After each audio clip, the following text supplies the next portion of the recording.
Hey everyone, welcome to this explainer. So today, we are diving deep into Chapter 4. Think of this as the ultimate guide to how the universe literally holds itself together.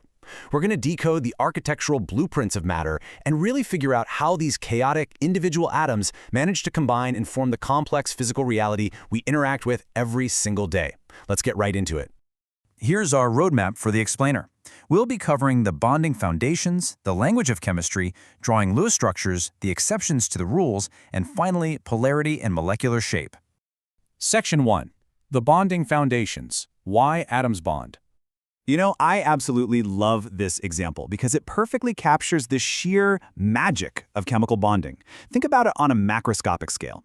Neutral sodium metal, it's soft, it's silvery, and it will literally explode if it touches water. And chlorine, it's a yellow-green gas that is incredibly corrosive and highly toxic. But if you get these two hazardous elements together on a microscopic level, they undergo this simple electron transfer. The result? They form this tightly bound three-dimensional lattice. That lattice is sodium chloride, literally just common table salt. So we've got an explosive metal and a poisonous gas bonding to create something perfectly safe and actually completely essential for human life. It's just a mind-blowing transformation of physical and chemical properties. So, what's the big takeaway here? Well, how atoms interact totally dictates the physical reality of the compound. We generally see this split into two main camps. On one side, we've got ionic bonds, kind of like our table salt. This is an electron stealing game. Electrostatic forces attract these oppositely charged ions, and they build these rigid, brittle, crystalline lattices with incredibly high melting points. But on the other side, we have covalent bonds. Instead of just transferring electrons, these atoms actually share them to fill their valence shells. And because covalent molecules are electrically neutral, the attraction between the molecules themselves is quite a bit weaker. That means we get softer materials with much lower melting and boiling points. And we all know nature rarely works in absolute black and white, right? Bonding actually exists on a spectrum, and that spectrum is defined by something called electronegativity. Basically, this is just a measure of an atom's tendency to hog electron density. If two atoms have the exact same electronegativity, say two hydrogen atoms, they share those electrons perfectly equally. That's a pure covalent bond.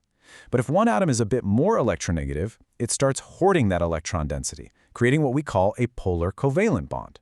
And what if the difference is massive? Well, one atom just strips the electron away entirely, and boom, we're back to an ionic bond. Okay, to really wrap our heads around the sheer strength of these covalent bonds, look at this number. 436 kilojoules. That is a massive amount of energy. It's the exact amount required to break just 1 mole of simple hydrogen gas molecules back apart into individual hydrogen atoms. See, forming these bonds releases energy, making the atoms nice and stable, but pulling them apart, that is a highly endothermic process, and it takes some serious work. And honestly, you just can't talk about electronegativity without bringing up Linus Pauling. He's the absolute pioneer of the field. But what's super fascinating is that Pauling didn't just stay locked in a chemistry lab. He actually applied his deep understanding of molecules to human biology. He discovered that sickle cell anemia was caused by a genetically inherited abnormal protein, which basically paved the way for modern molecular genetics. And beyond even that, he used his scientific influence to prove the public health risks of radioactive fallout, playing a pivotal role in curbing nuclear weapons testing. Just goes to show how mastering the microscopic world can literally change our macroscopic world. Section 2. The language of chemistry. Systematic nomenclature. Moving on to naming these things. When nonmetals combine to form molecular compounds, they don't just stick to one ratio. I mean, carbon and oxygen can make CO or CO2. We obviously can't just call both of them carbon oxide, right? So, we use these Greek prefixes to specify exactly how many atoms of each element are in the mix. Think of it as a handy little cheat sheet. CO becomes carbon monoxide, and CO2 is carbon dioxide. You'll actually see these exact same prefixes used when naming ionic hydrates too, like sodium carbonate decahydrate. That just means there are 10 deca water molecules tucked right into the crystal structure. Now, acids kind of have their own special dialect. Since many acids release hydrogen ions when they dissolve in water, we name them based on their structure. If it's just hydrogen and one other nonmetal, which we call a binary acid, we use the prefix hydro, slap on the root of the element, and end it with ic acid. So, HCl gas and water, that becomes hydrochloric acid. But if it's an oxyacid, meaning it has hydrogen, oxygen, and some other element, we drop the hydro completely. We just take the root name of the anion and change the ate suffix to aic. So H2CO3, which comes from the carbonate ion, is simply carbonic acid. Makes sense, right? Section 3. Drawing Lewis structures. Architectural blueprints. So how do we actually draw these architectural blueprints? It's a pretty methodical 5-step process. First off, you want to pool together all the valence electrons from your atoms, making sure to add or subtract for any ionic charges. Second, draft a skeleton structure. Usually you'll put the least electronegative element right there in the center and connect everything with single bonds. Third step, distribute your remaining electrons as lone pairs to the outer atoms to complete their octets. Fourth, any leftover electrons just get dumped onto the central atom. And fifth, if that central atom is still falling short of the magic number 8, you start sharing more to form multiple bonds. Oh, and a quick pro tip, to double-check your work and predict structure stability, calculate the formal charge. You're basically comparing the number of electrons an atom should have to what it actually has in your drawing. It's a total lifesaver. Because sometimes a single pair of shared electrons just isn't going to cut it, and atoms have to get a bit resourceful. In formaldehyde, for instance, carbon and oxygen share 2 pairs, forming a double bond. In carbon monoxide, they go all out and form a triple bond. And occasionally, molecules will actually blend or resonate between multiple valid configurations just to lock in that ultimate stability. We call those resonance hybrids, and they're pretty clever when you think about it. Section 4. Exceptions to the rules. Breaking the octet. Of course, rules are meant to be broken. In chemistry, there are 3 distinct categories of rule breakers that blatantly ignore the need for exactly 8 electrons. First up, we've got odd electron molecules, sometimes called free radicals. If your total electron count is an odd number, like the 11 in nitric oxide, well, someone is inevitably going to be left with an unpaired electron. Second, we have electron-deficient molecules.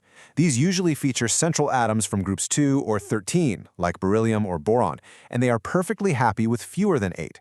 And finally, the overachievers, hypervalent molecules. These guys pack way more than 8 electrons into their central shell.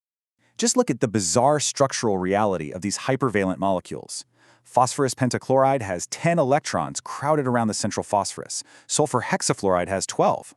Now, you might be wondering, how is that even possible? Well, elements in the 3rd period and higher on the periodic table actually have empty d orbitals in their valence shell, so they can basically open up extra rooms in their atomic house to accommodate more shared electrons. They completely bypass that rigid 8-electron limit we see with the 2nd period elements. On the flip side, though, what happens when an atom is short on electrons? Take a look at boron trifluoride. Boron only has 6 valence electrons here. It is electron deficient, and let me tell you, that makes it highly, highly reactive. Notice how aggressively it captures the lone pair of electrons from the nitrogen in an ammonia molecule. It essentially acts like a chemical vacuum cleaner, instantly bonding with anything that has a spare pair to share just so it can achieve greater stability. Section 5. Polarity and molecular shape. 3D physical world. All right, this is where it all comes together into VSCPR theory. You see, merely having polar bonds is not enough to make the entire molecule act like a magnet. The 3D geometry is the ultimate judge of the net dipole moment. Let's consider carbon dioxide. The bonds between carbon and oxygen, definitely polar, but the molecule itself is perfectly linear. Those 2 dipole vectors point in exactly opposite directions, so they cancel each other out completely. That makes CO2 a nonpolar molecule overall. But then, look at water. Water also has polar bonds, but because of the lone electron pairs pushing down on the oxygen atom, the whole molecule is bent. Those vectors do not cancel out, so water has a net dipole moment, making it a highly polar molecule. And we can anchor these microscopic vector concepts directly to macroscopic properties. Because water is polar, it literally behaves like a tiny magnet. If you expose polar molecules to an electric field, they physically align themselves. The positive ends point toward the negative plate, and the negative ends point toward the positive plate. This is exactly why polar solvents, like water, are incredibly good at dissolving other polar substances, or ionic lattices, like the table salt we talked about at the very beginning of this explainer. Like dissolves like, and it is all dictated by those invisible 3D vectors. Which leaves us with this final thought. We've seen how the simple sharing or transferring of electrons scales all the way up to create the physical properties of the matter we interact with every day. But consider this, if water's slightly bent geometry is the singular reason it acts as a universal polar solvent, how does this invisible microscopic angle shape the entire living world? I mean, without that tiny, precise bend, life on Earth as we know it simply wouldn't exist. It's just a perfect reminder of how deeply connected atomic rules are to our macroscopic reality. Thanks for joining me on this explainer, and keep questioning the blueprints around you.